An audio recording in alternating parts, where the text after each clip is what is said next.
Assalamualaikum warahmatullahi wabarakatuh. Buku Rich Dad and Poor Dad karya Robert Kiyosaki. Buku ini termasuk salah satu buku paling berpengaruh soal edukasi keuangan pribadi di seluruh dunia. Perkenalan, saya Nizar dari channel Tukita. Selamat datang di Nizariat.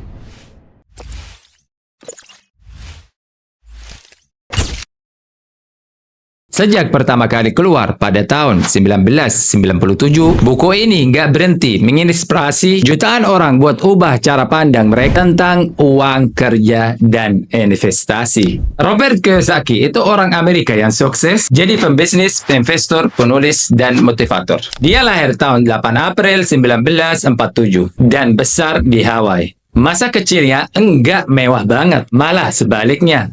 Berasal dari keluarga penghasilannya menengah. Sebelum menjadi penulis terkenal, Kiyosaki melalui berbagai pengalaman yang profesional. Dia lulus dari Akademi Perdagangan Laut, kemudian bergabung dengan militer Amerika, dan kerja sebagai pilot helikopter selama perang di Vietnam. Setelah kembali dari perang, dia kerja sebagai sales di perusahaan serok. Tapi segera menyadari bahwa jalur karir tradisional tidak sesuai dengan ambisinya. Bisa dikatakan, Robert tidak menulis Rich Dad and Poor Dad dari sudut pandang akademik semata, melainkan dari sudut pandang seseorang yang telah menjalani berbagai pengalaman, melakukan kesalahan dan belajar darinya. Robert nggak cuma kasih nasihat keuangan yang biasa, tapi dia nyiptain filosofi baru yang sering banget bertentangan sama cara belajar umum soal bagaimana cara jadi kaya. Robert membandingkan dua tipe orang tua yang berpengaruh banget dalam hidupnya. Ayah yang miskin yang di buku ini atau ayah yang biologis. Dia pegawai pemerintah yang sangat berpendidikan tapi selalu bermasalah keuangan. Dia mengikuti cara yang biasa-biasa saja, seperti belajar, kerja aman, dan nabung. Ayah yang kaya yang di buku ini atau ayah temennya Mike. Tapi dia bisnismen dan investor yang sangat sukses. Dia ngajarin Robert banyak hal tentang uang dan investasi yang praktik banget. Dengan bandingan ini, Robert mau nunjukin perbedaan cara pikir dan bertindak antara orang kaya, miskin, dan rata-rata soal uang. Poin penting di buku ini adalah miskin dan rata-rata, mereka kerja buat uang, sedangkan orang kaya buat uang kerja untuk mereka. Ayah yang miskin yang di buku ini ngajarin Robert belajar keras, biar dapat kerja bagus dan aman, dan gaji yang tinggi. Ini yang biasa.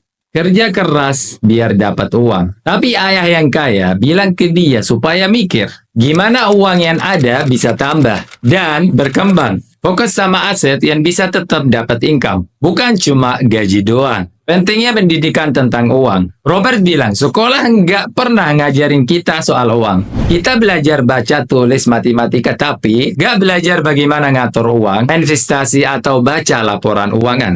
Buku ini tegas bilang kita harus paham perbedaannya aset sama utang. Itu kunci utama dalam belajar soal uang. Apa itu aset dan utang?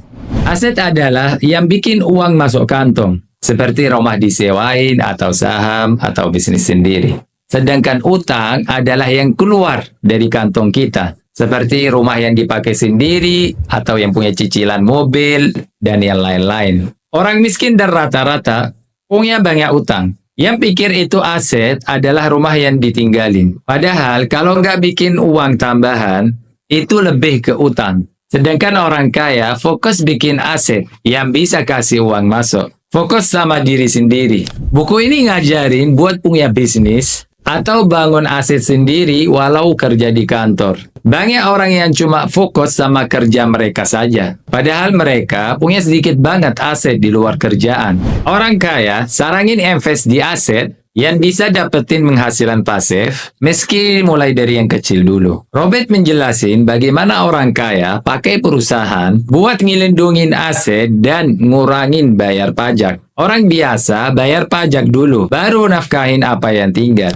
Orang kaya bilang, uang itu bukan cuma uang yang kita dapat dari kerja, Tapi bagaimana uang itu bekerja untuk kita? Dibutuhkan pandangan tajam, bisa nemuin peluang, dan berani ambil risiko yang dihitung. Buku ini tekankan kalau takut rugi itu salah satu penghambat utama buat sukses keuangan. Orang menengah ke bawah takut buat ambil risiko. Tapi orang kaya belajar mengolah risiko dan manfaatin peluang. Selain itu, kita harus juga lawan malas, sombong, dan alasan takut gagal. Meskipun buku ini sangat populer, ada beberapa kritik yang dilontarkan. Ada yang bilang kalau buku ini lebih fokus ke prinsip umum aja. Enggak kasih langkah detail buat action. Robert cenderung fokus sama properti sebagai aset investasi, tapi enggak semua orang cocok sama itu. Ada juga yang bilang kalau saran-sarannya Robert enggak bisa dipakai semua orang. Robert nggak pernah bilang siapa sebenarnya ayah yang kaya itu dan gimana dia dapetin kekayaannya. Jadi ada yang ragu soal kebenaran cerita itu.